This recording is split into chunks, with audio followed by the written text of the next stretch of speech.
You're a senator's wife in ancient Rome, around 45 AD. Your husband is busy in the forum debating laws, your children are with their tutors studying Homer and rhetoric, and you're at home planning the evening meal. Suddenly, the pounding of fists echoes at your door. Imperial guards step into your atrium, their bronze helmets glinting in the midday sun. They're not here to drag your husband off in chains, nor to accuse you of treason. Instead, they bear a request, one that no Roman matron could refuse without shattering her family's fortunes. The Empress herself has summoned you. And with that summons, everything you thought you knew about honor, about dignity, about the sanctity of your family's name, is about to collapse.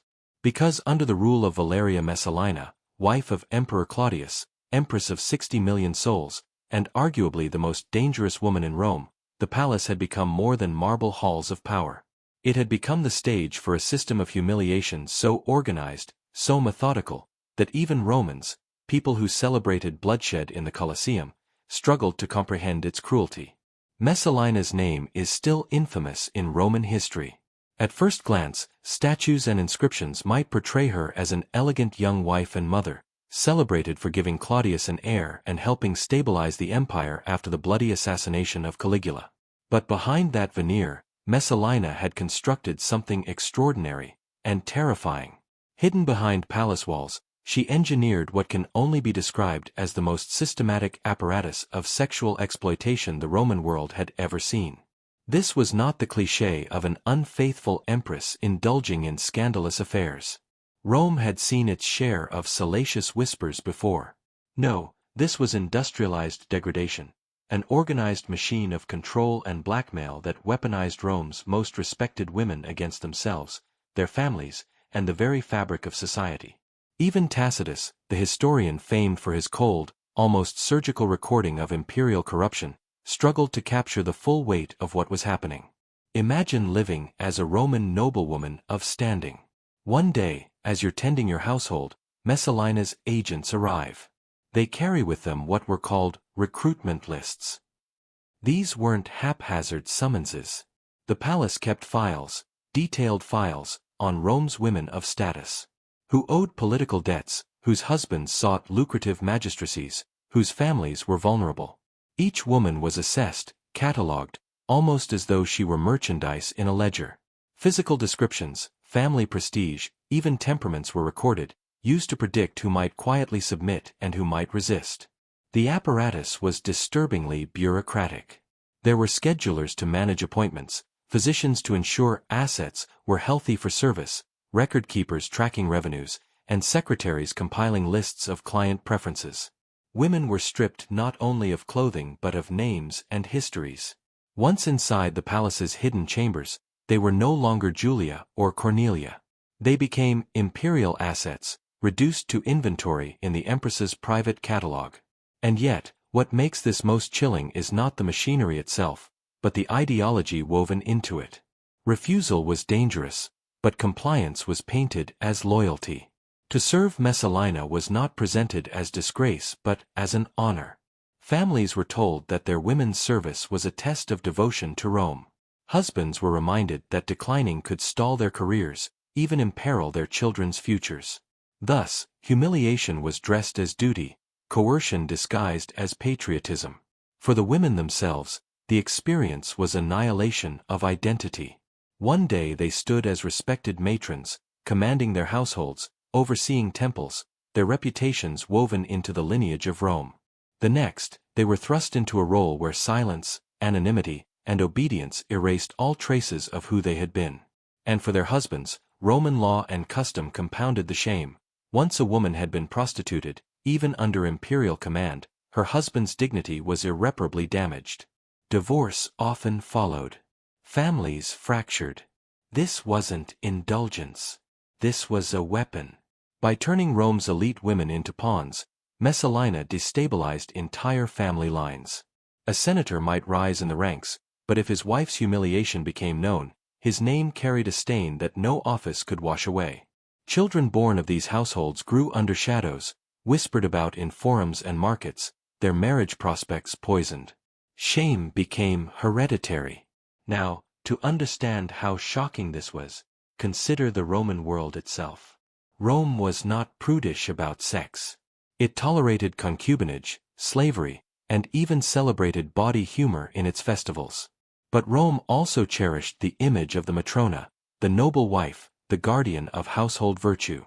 She was supposed to embody pudicitia, a blend of modesty, dignity, and loyalty that upheld not just her family but the republic's moral core. To violate this ideal publicly, systematically, was to corrode Rome at its symbolic heart. Even in a society that staged executions as spectacle, Romans found Messalina's system grotesque. And yet, for nearly a decade, it endured. Why? Because it was not random cruelty. It was organized control. Messalina understood something chillingly modern, that shame could be more powerful than swords, that the destruction of identity could silence opposition more effectively than death. She wielded sexual humiliation not as private vice but as public governance. The result was a Rome where families lived in quiet dread. Every knock at the door could mean summons into the Empress's ledger. Every banquet invitation might mask a test of loyalty. And every whisper of refusal could herald ruin. This is where the story of Messalina begins, not with a scandalous affair, but with a system. A system that turned women into tools, families into bargaining chips, and Rome's most sacred ideals into instruments of control. Behind the glittering facade of marble palaces and imperial processions, the empire's very core was being corroded by one woman's will to dominate through humiliation. And as horrifying as this was, it was only the beginning. Because Messalina's palace wasn't merely a brothel. It was the first act of a much darker play, one in which forced entertainment, political assassinations, and shadow networks of blackmail would spread from Rome's heart to its farthest provinces. The empire itself was about to become her stage. If Messalina's prostitution network had been confined to hidden chambers, it would already stand as one of the most grotesque chapters of imperial Rome. But she was not content to operate in the shadows. What she created was not just a secret vice but a spectacle, an institution meant to bend both bodies and reputations until they broke. For her, degradation was not simply profitable, it was entertainment, diplomacy, and governance rolled into one. Messalina elevated humiliation into public performance. Imagine the scene, chambers of the imperial palace transformed into arenas, not for gladiators, but for women of Rome's highest families. Here, noble matrons were pitted against professional prostitutes in endurance contests. The question was not who could wield a sword, but who could withstand the most encounters in a single day. The most infamous of these spectacles still echoes in ancient sources. Messalina herself, draped in imperial jewels, challenged Scylla, one of Rome's most celebrated prostitutes, to see who could service more clients within 24 hours. Pliny the Elder, alive during the period, recorded that the Empress triumphed after 25 encounters. The detail horrified even Romans accustomed to decadence, for here was the emperor's wife not merely debasing herself but flaunting her dominance in a contest of endurance, all before an audience of Rome's elite. These competitions were not whispers behind curtains, they were staged. The palace had viewing chambers, constructed as if for gladiatorial games. Men of power and wealth, senators seeking favor, merchants vying for contracts, foreign ambassadors arriving to negotiate, were invited not only to participate but to witness. It was as if the empire's most sacred institution, the household, had been dragged into the circus. Dignity itself was the sport. But the cruelty did not end with entertainment. Messalina turned her system into a weapon of statecraft. Visiting kings and provincial governors were honored with access to Rome's noblewomen, as though their bodies were tokens of imperial generosity. Behind the facade of hospitality lay the darker truth. Every act was meticulously recorded. Names, encounters, and even client preferences were archived, creating dossiers that could later be wielded as blackmail. To sleep with a senator's wife was not only an indulgence, it was a chain. From that moment forward, Rome owned you. And so the infection spread beyond the palace walls. Governors, watching the machinery at work in Rome, copied the system in their provinces. Across the Mediterranean, from Gaul to Judea, provincial administrators established networks of forced prostitution modeled on Messalina's design. Archaeological excavations suggest that in certain government complexes, Rooms were repurposed specifically for these purposes. What began as one woman's private vice metastasized into an imperial policy of systemic exploitation. To understand the magnitude, we must compare. Other ancient empires had employed humiliation as a weapon. The Assyrians recorded in chilling reliefs how they paraded captives naked through city gates. The Greeks, in their tragedies, explored the destruction of women's bodies as symbols of civic collapse. But Messalina's Rome went further. It bureaucratized shame. What others used sporadically as terror, she enshrined as daily governance. And when persuasion and spectacle failed, she reached for darker tools, manipulation and murder. One of her most chilling maneuvers involved her stepfather, Ius Silanus. Appointed governor of Spain, married to Messalina's mother, he should have been beyond suspicion. But Messalina desired him and, when rebuffed, decided to erase him. Knowing Claudius's superstition, she staged a psychological trap. One night she whispered to her husband of a dream. She had seen Silanus murdering him. Hours later, Claudius's secretary and Messalina's ally, Narcissus, reported he had dreamt the very same. Claudius, gullible and fearful of omens, interpreted the coincidence as divine warning. When Silanus appeared for his routine morning audience, Claudius ordered his execution on the spot. No trial, no defense, only a death sentence written in dreams. This was Messalina's genius. She weaponized belief itself. Rome's emperor, ruler of millions, was reduced to a pawn in his wife's schemes, his fears manipulated until they served her will. But murder also brought profit. Roman law dictated that when a man was executed for treason, his property was confiscated by the state and often redistributed. Time and again, Messalina orchestrated accusations that ended not just in death but in the transfer of estates.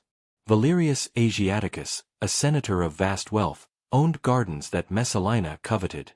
She arranged his trial not in the Senate but in Claudius's private chambers, transforming justice into a performance for her own gain. When he faltered under contrived accusations, the gardens passed into her possession. In this way, Messalina fed her empire: prostitution for revenue, trials for land, blackmail for influence. Step back and consider the scale. This was not the secret indulgence of a corrupt empress. This was Rome itself, its laws, its bureaucracy, its diplomacy, rewired into a criminal enterprise.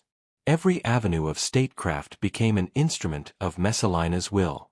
For 7 years she operated with impunity, turning one of history's greatest empires into her private dominion of control and profit. And the most terrifying part? She made it seem normal. To the world outside, the language was polished. Women were not prostituted, they were honored with imperial service. Families were not extorted, they were demonstrating loyalty to Rome. Even children grew up believing that this was simply how the empire worked, that their futures, their bodies, their marriages belonged not to themselves but to the state. What had begun as vice became culture, accepted, even envied. Families competed to appear eager, knowing that compliance meant contracts, military posts, political advancement. Refusal meant isolation, dishonor, ruin. Rome had been transformed. In marble corridors once meant for governance, Messalina reigned as orchestrator of a shadow empire, an empire where bureaucracy, shame, and bloodshed flowed together seamlessly. And yet, she was not finished. For in her ambition, she would soon overreach. And when she did, the edifice she built, one constructed from fear and silence, would come crashing down upon her. For years Messalina's web had seemed unbreakable. Families submitted, governors copied, and Claudius remained blind, or perhaps willfully ignorant, to the empire of humiliation unfolding under his very roof. But history has a way of snapping back. Power breeds ambition, and ambition invites recklessness. In 48 AD, Messalina made her final, fatal mistake. While Claudius was away inspecting harbors at Ostia, Messalina staged what might be the most audacious betrayal in Roman imperial history. She married her lover, the consul-designate Gaius Silius, in a full public ceremony. This was not the whispered affair of a bored empress. It was bigamy, treason, and a direct claim to imperial power. In the eyes of Roman law, It was as if Claudius himself had been dethroned. Guests flooded the event, some in disbelief, others terrified to refuse attendance. And in a grotesque flourish, many of Messalina's own victims, the noble women she had humiliated and broken, were forced to serve as attendants and entertainment at her wedding. The symbolism could not have been clearer. Rome's empress was no longer content to manipulate power in the shadows. She wanted it outright. But ambition clouded her judgment. The moment news reached Claudius, the careful balance she had built collapsed. Even the ever-credulous emperor could not ignore the evidence of treason. His advisers, long complicit or cowed into silence, now saw an opportunity to save themselves. They moved swiftly. Narcissus, once her ally, turned executioner. Guards were dispatched to the gardens of Lucullus. Ironically, the very property Messalina had stolen years earlier through a fabricated treason trial. There, among the manicured lawns and fountains, the empress who had orchestrated so many others' degradation met her own end. Ancient sources describe her pleading, begging for an audience with Claudius, promising explanations, bargaining for her life. But the emperor never came. Instead, soldiers pressed her to take her own life. When she faltered, too weak or too terrified to do so, a centurion struck the final blow. Messalina, once the most feared woman in Rome, died in desperation and disgrace, her empire of shame extinguished in the very gardens she had coveted. But Rome was left scarred. The records of her system were deliberately destroyed, and yet fragments endured: financial accounts, administrative notes, testimonies from historians like Tacitus, Suetonius, and Pliny. From these shards we glimpse the enormity of what she built, not merely a brothel, but a structure of psychological warfare. Hundreds of families were shattered, thousands lived in dread, and generations carried the stigma of their mother's enforced service. What is most haunting is not that such cruelty existed. History is full of tyrants and atrocities, but how easily it was normalized. Messalina cloaked exploitation in the language of honor. She wrapped coercion in the rhetoric of loyalty. She convinced the powerful that participation was reward, while refusal was rebellion. And under those conditions, an empire applauded while its most sacred ideals were hollowed out. Consider the deeper lesson. The mechanisms Messalina used, the bureaucracy of shame, the weaponization of sexuality, the manipulation of belief, are not confined to ancient Rome. They are patterns that recur wherever power seeks absolute control. The Nazis used paperwork to turn genocide into routine. Dictators of the 20th century wielded sexual violence as tools of war and intimidation. Even in modern institutions, language can sanitize cruelty. People become assets, collateral, or cases, their humanity stripped away by administrative terms. Messalina's story is not just about one empress's depravity. It is about the fragility of dignity when confronted by systems designed to erode it. It is about how quickly societies can adapt to the unacceptable if it is framed as duty, honor, or necessity. And it is about the silence of victims whose names history never recorded, women who endured unspeakable trauma while the empire feasted. Perhaps that is the true tragedy, not that Messalina lived, but that so many others suffered without voice. Their stories were buried beneath marble, their pain dismissed as political scandal. Yet each was a person, someone's daughter, wife, mother, reduced to imperial asset, erased except for the scars left on their families. Messalina died young, but the echoes of her reign linger. The empire moved on, as empires do, but the lesson remains chillingly relevant. When power finds profit in humiliation, and when institutions normalize cruelty, no society, however cultured, however powerful, is immune. 2,000 years later, we must still ask, could this happen again? Not in the same form, perhaps, but in systems where individuals are stripped of dignity, where exploitation is disguised as honor, and where silence becomes survival, the shadow of Messalina endures. And so her story is not only a warning from antiquity. It is a mirror, forcing us to confront uncomfortable truths about the human tendency to accept, even applaud, what should never be tolerated.